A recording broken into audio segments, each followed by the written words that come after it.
সুহানিরে আর সুহানি বাবারে একটা জিনিস আমি কইতাম স্যার, এই জিনিসটা জীবনে ভুল করিও না।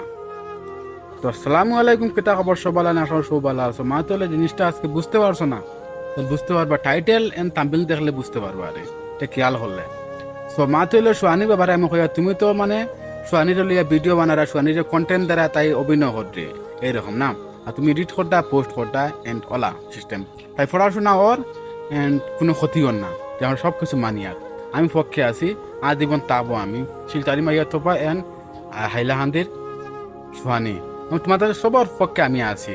কিন্তু আমার রিকোয়েস্ট যেটা, এই রিকোয়েস্টটা কিন্তু মানিয়ে থাকবা আর এই ভিডিওটা ফুল দেখবা, না দেখলে বুঝতে পারতাই না। এখন এই মূল মাত্র সোয়ানিরে দিয়ে অভিনয় করা রায়, ভিডিও বানা রায়, নাম্বার ওয়ান আমার হইল গিয়া সোয়ানিরে কোনো দিন শর্ট খাবার ফিন্দাইও না, কারণ সব যেটা যেটা মাতিসলা প্রতিবাদী তার ভিডিও বানাইছিলা সব বেকার হয়ে দিব, জিনিসটা বোঝার চেষ্টা করিও। 2 নম্বর, কোনো ধর্মরে আঘাত দিয়ে কোনো ভিডিও বানাইও না, এটাও আমার রিকোয়েস্ট।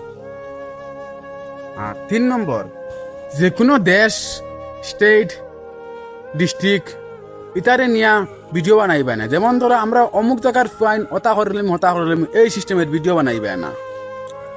3 নম্বর গেল। 4 নম্বর হইল মানুষে গালি দিয়ে চায় দেশে তা করত, এই বিষয় নিয়ে প্রতিবাদী করবে না। তো এটাও ক্লিয়ার হইছো। সো আজকে ভিডিও ওটা তো মানে বুঝাইতে চেষ্টা করছি আমি, ইনশাল্লাহ যতটুকু বুঝতে পারছো, এটার থেকে কিছু দূরত্ব থাকার চেষ্টা করবা। তো ওখান থেকে বিদায় নিলাম আজকে, নেক্সট ভিডিও দেখা হবে, তব তক কে লিয়ে।